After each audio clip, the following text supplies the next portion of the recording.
Hello, everyone. I want to talk about this awful stabbing that happened on a train in Portland at the hands of a 35-year-old white supremacist. And it's awful. I mean, in a lot of ways. What I'm sure many of you know about this. I'm looking at a BuzzFeed article, but you can get the article of what happened anywhere. I'll put the link of this below. But for those of you who haven't heard this, 2 men were stabbed to death and another man was injured on a commuter train in Portland, Oregon, Friday night, and after they tried to intervene as a man shouted hate speech to 2 young women who appeared to be Muslim.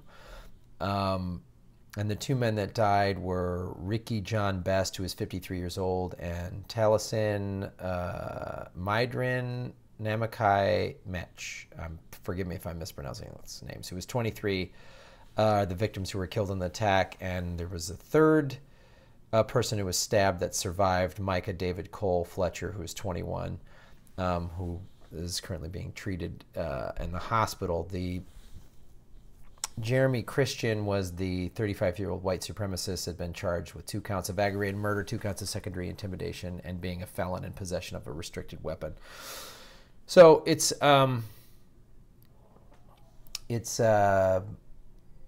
an awful thing that happened, and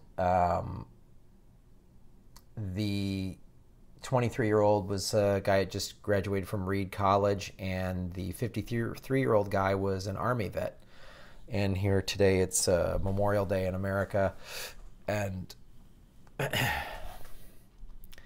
it's just horrifying. And this is what the effects of awful racism can do. And it's bad on a lot of levels because, first of all, the Trump administration is not, I've seen no tweets or anything from Trump acknowledging this. This is an act of terrorism, right? A fanatic who has posted hate speech, you know, he posted all this stuff on his Facebook page, said all this crazy stuff. Wants to kill Hillary Clinton. He's a white supremacist, and we got to get rid of the, you know, the mongrel races and all this other awful stuff. He's, you know, there's no mention from this from Trump. This is awful. 2 people are dead, and one of them was an Army vet who was fairly, you know, I mean, like, why isn't this being acknowledged? Why don't we talk about this? Why don't we talk about the hate groups? If you're going to talk about the, you know, ISIS and crazy extremists like that within Islam, we need to talk about the crazy extremist groups here in America. You know, and what's also awful about this is then this woman, Melissa McEwen, who's a writer for Shakes.com, posted on May 28th, the Portland white supremacist killer appears to be a Bernie supporter who became a Trump supporter and wished death on Clinton and her supporters. What the fuck does that have to do with anything? And it's so why this is then, we're making him a Bernie supporter? That incorrect narrative that was pushed forward by the Clinton campaign and the corporate Democrats, that all the Burn Bros are all violent, and equating them with like Trump supporters. First of all, Bernie never said any of the inflammatory stuff that Trump did. Trump in his campaign said, well, my Second Amendment friends might have him say something about it if Hillary gets elected. He said, there's clips, if you watch the movie 13th, of like protesters at his rallies, like, in my day, a guy like that would be taken out in a stretcher. And he said all the xenophobic, inflammatory stuff. Bernie never said stuff like that.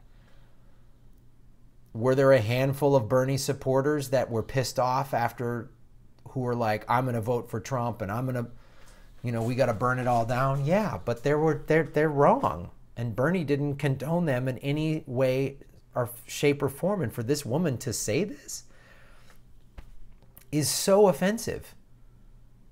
I know some friends of mine, some men, some women who were, you know, abused by either their moms or stepmoms and when they were kids, like violently abused.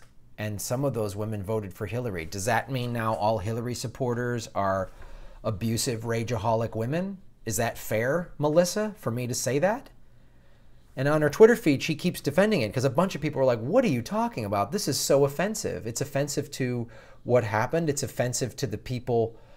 The guy that got the 23-year-old, apparently, who's like this hippie guy, he was a Bernie supporter. And the guy, the army guy, was apparently a Republican. What does that mean? If you look at the guy's Twitter feed, the Christian, the white supremacist, or his Facebook page, it's crazy. He sounds like a crazy person. He sounds like a hate-filled person. And to say, oh, he's a Bernie bro that went Trump. Like, why would you even, what does that have to do with anything? I mean, you want to post that misogyny and white supremacy and you know, there's an intersection between white supremacy and the patriarchy. Okay, but you're saying that you're not trying to score political points. Of course you are. Your Twitter feed is crazy to say this, Melissa. It's unbelievably offensive. And are all Hillary supporters lying cheaters like Donna Brazile? Are you you must be someone who condones cheating like the superdelegates did. Is that a fair assessment of you? This is so ridiculous. And 2 men are dead, and 2 men who are dead defending Muslim women against a hate-filled lunatic. And maybe this guy, Christian, is suffering from severe mental illness. Again, are we going to talk about the mental illness issue in this country? I'm not defending what he did. It's awful, but that's how many violent crimes are committed by people that are suffering from severe mental illness. Are we going to blame a lot of burn bros have mental illness? Is that a problem? It's so offensive to me.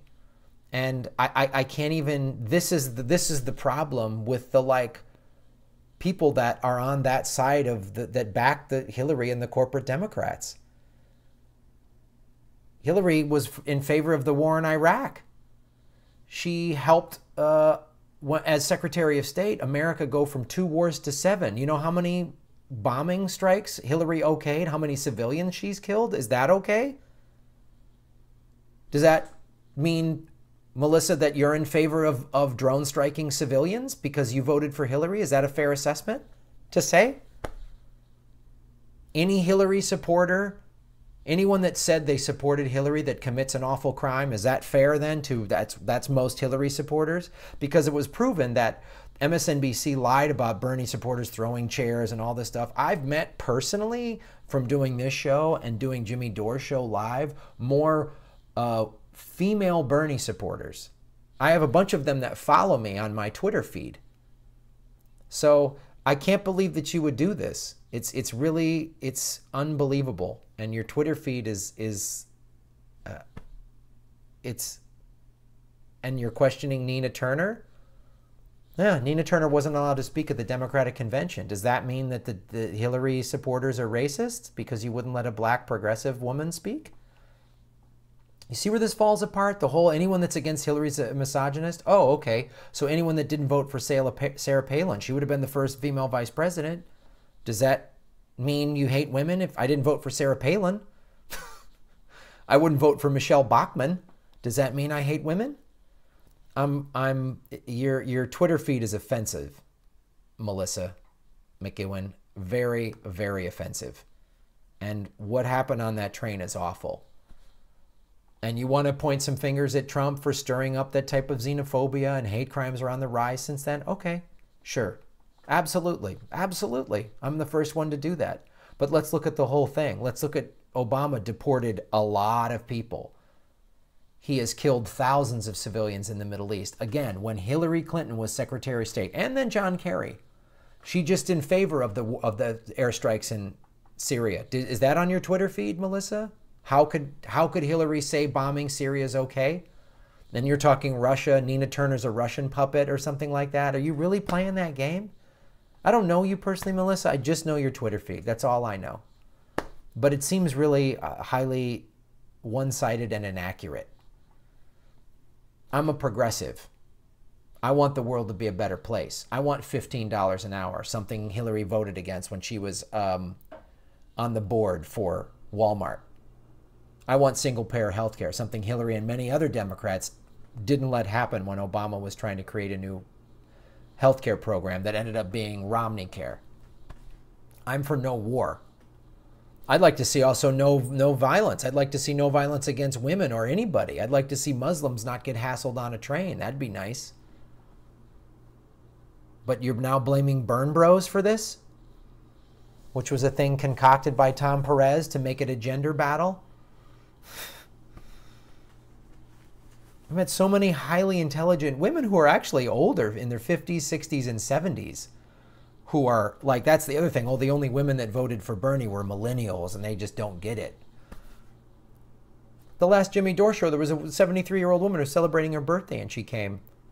And I got to tell you, the people that watch this show and the people that, like, I've met at the Jimmy Dore shows, and people have started to come up to me on the street and talk to me online, they're some of the most intelligent people I've ever met in my life.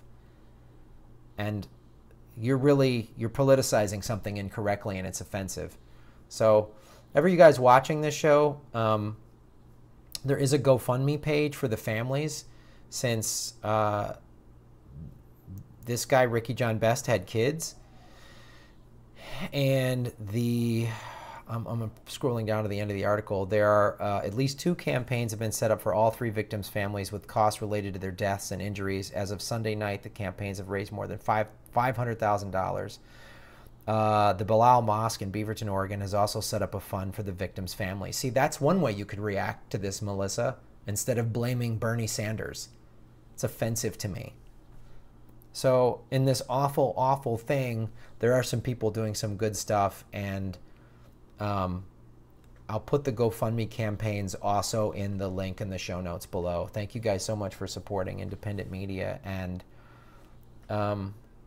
thanks these 3 guys that stood up and defended people, and one of them was injured and 2 of them are now dead. So hate crimes are awful, and this type of violence is awful, and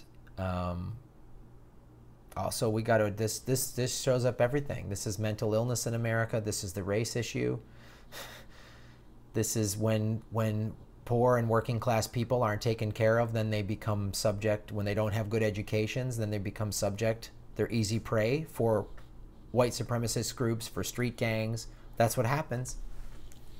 If you have a good education and good opportunities as a result of that education, you are less likely to join a gang or the KKK or a militia. When you're not given a lot of opportunities, when this country gets eroded by the corporate state, this is what happens. This is a result of all of those things. You know? Maybe this white supremacist guy would be this no matter what. Maybe he's just, I don't know. I don't know his history or anything like that. But I'm just saying, if you have a highly educated, if all the progressive policies are actually implemented, I bet you less of this would happen. Maybe that's just my hippie idealism. So thanks for watching the show, you guys, and you know, supporting these people on Memorial Day, or any vets organizations, Iraq and Afghanistan Veterans of America, the Disabled American Veterans. You know, so